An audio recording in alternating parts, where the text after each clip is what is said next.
Facebook, how's it going? I'm a few minutes late.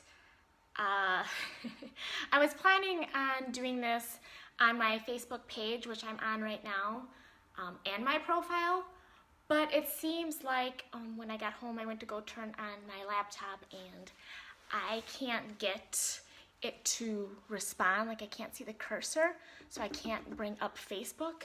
So I don't know, I feel like every single time I come on here there's some kind of like glitchy thing that I have to work through, which is fine. I'm kind of bummed because I really wanted to, sorry, I keep on like kind of going on my laptop to see if I can get it to respond, but I don't think it wants to respond at all. I have no idea what's going on with it. Let me quick see if I can, without letting that drop, sorry. Let's see. I'm just gonna see if I can get my laptop to go at all. I don't know, I'm not very like techie, so I don't really know what it's doing. Like there's no cursor, there's no, I don't know how to get into a different screen. So I guess I will just start and I will have to download this to my profile page, which is fine. But I had let a lot of people know that I was doing this. So hopefully some of you will come on here and catch it while I'm doing it live on my page.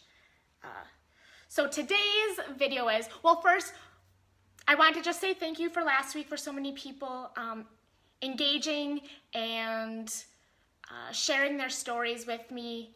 I had a lot of personal messages and it really inspired me, and that's kind of what I was looking for, is to really connect with people, and I felt like that happened, so I hope to do that again in the future. Today's video is going to be about anti-inflammatory diets though. So one thing is, I know a lot of times in the fitness world, they push a high protein diet, which protein in and of itself isn't necessarily bad, but it tends to be a very high inflammatory diet, and inflammation is, you know, the root of a lot of diseases, cancer, it can be like heart disease, Alzheimer's, general aging, increases aging, skin aging, you know, acne. So there's a lot of things that inflammation make worse or actually produce. So what I promote is an anti-inflammatory diet, which is not focused on meat and cheese, but more focused on fruits and vegetables, whole grains, legumes, seeds, nuts, things with phytochemicals, and a lot of nutrients and anti-inflammatory. So they're very good in the body and they don't cause war in the body pretty much. So I wanted to go over some of the rules or the steps for you to be able to have a healthy anti-inflammatory diet. That's what I'm gonna do next. I still don't know why my computer is just not working today. Oh well, I'm just gonna shut it off for now. Bummer. Just put it to the side here. All right, so one thing, if you are eating a whole foods diet, you're more likely to be eating an anti-inflammatory diet. One of your main goals that you want to do is getting at least 25 grams of fiber in every day.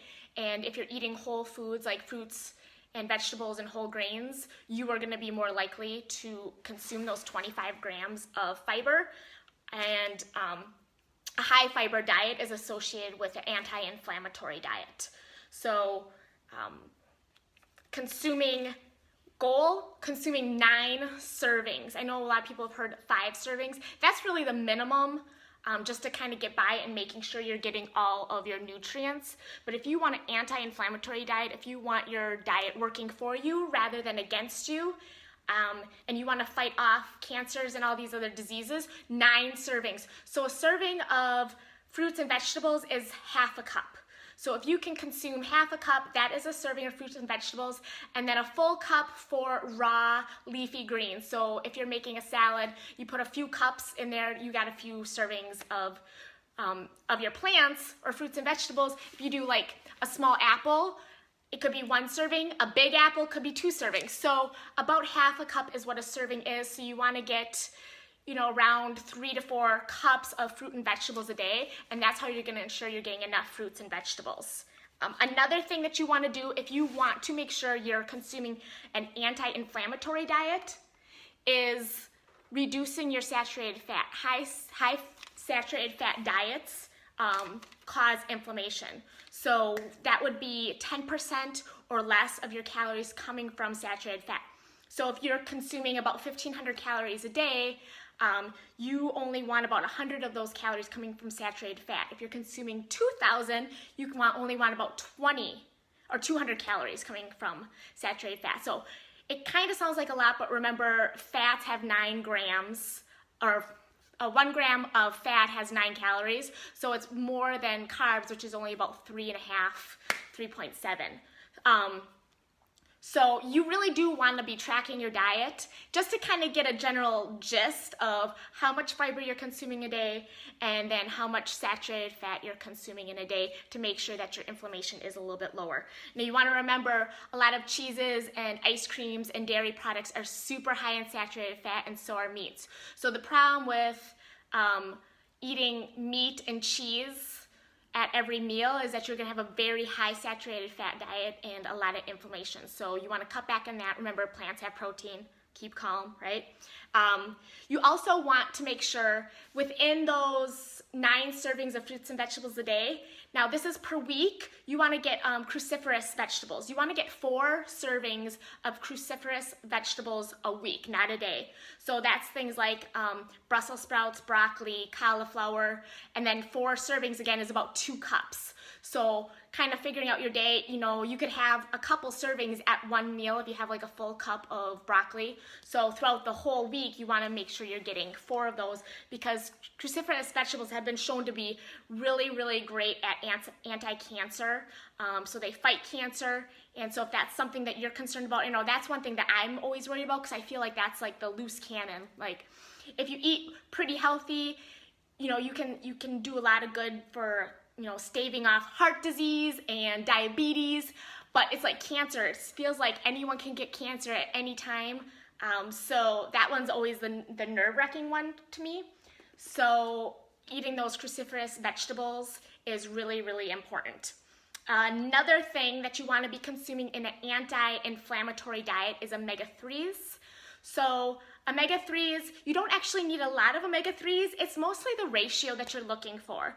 So if you have a good breakdown of your diet, you want to just compare your omega-6s to omega-3s. Omega-6s come in a lot of things like whole wheat things and a little bit in everything. So the main thing is you don't need a certain amount of omega-3s, you need a certain ratio. So you need a little less omega-6s versus omega-3s. It's like a 1-to-2 ratio is pretty optimal. So 1 omega-3 to every omega-6, or 2 omega-6s. So about half and half. Great sources of omega-3 are flaxseed or flax meal. That's what I put in my smoothies daily to make sure I get that. Walnuts, chia seeds, beans, all of those things are good components for getting your omega-3s and keeping your inflammation down. And let's see. Oh, another easy one that would seem pretty, I don't know, easy.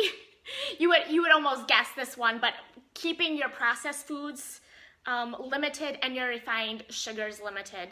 So any things that come in boxes and bags and pre-made, things that you don't know what the ingredients are, they don't grow naturally. Like, you know, when you look at an apple, that's an apple. You know, when you look at a carrot, it grew as a carrot. So processed things that are, you know, a bunch of ingredients together, all of those things cause inflammation. So stay away from processed foods as much as possible. And those are about it. I have 1 or 2 more steps, but I'm gonna leave those for my blog, because I did write a blog on this topic with the 9 steps or the 9 rules for consuming an anti-inflammatory diet. And it goes a little bit more into depth on the pros and cons of this diet. And I'm also thinking about, which I'll have people comment below, if you guys want a checklist, because I was thinking it might be really helpful actually if I put together a checklist of, okay, making sure you're getting this many fruits and vegetables a day, and make sure you're getting this many cruciferous vegetables a week, making sure you're getting, you know, this, so that you can kind of, because I know sometimes it can feel overwhelming. Like you have to do everything all the time. You have to eat pounds of this and that, and you still aren't sure if you're doing what you need to be doing. So maybe I'll put together a little checklist, and I will give that out just as, just a helpful little extra tool for people who are interested in that. I think that's all I have. Again, I'm sorry if there's not going to be very many people watching this live, because I get a lot of my views on my personal profile, but yeah, my laptop over here is still petering out. I don't have any idea what's wrong with it. I hope it works, because I have a lot of stuff to do. But hopefully each week I'm gonna try to do both my profile and my page until my page starts getting a little more engagement. So, and then I'll probably just switch to this one right here. So, all right guys, I think that's it. I don't have any comments. I don't have any questions. So all right guys, I will see you next Wednesday at noon. I'm gonna keep on being consistent and get these videos out every Wednesday at noon. If you have any questions, leave them below. If you have any topics that you would want me to talk about, leave them below, because I'm always looking to find things that you guys are interested in, not just what I think is relevant, but what you guys have questions and concerns about. So let me know what those are, and then I can get that information out to you guys. All right, I hope you have a great rest of your week, and I will see you next Wednesday at noon. Bye guys.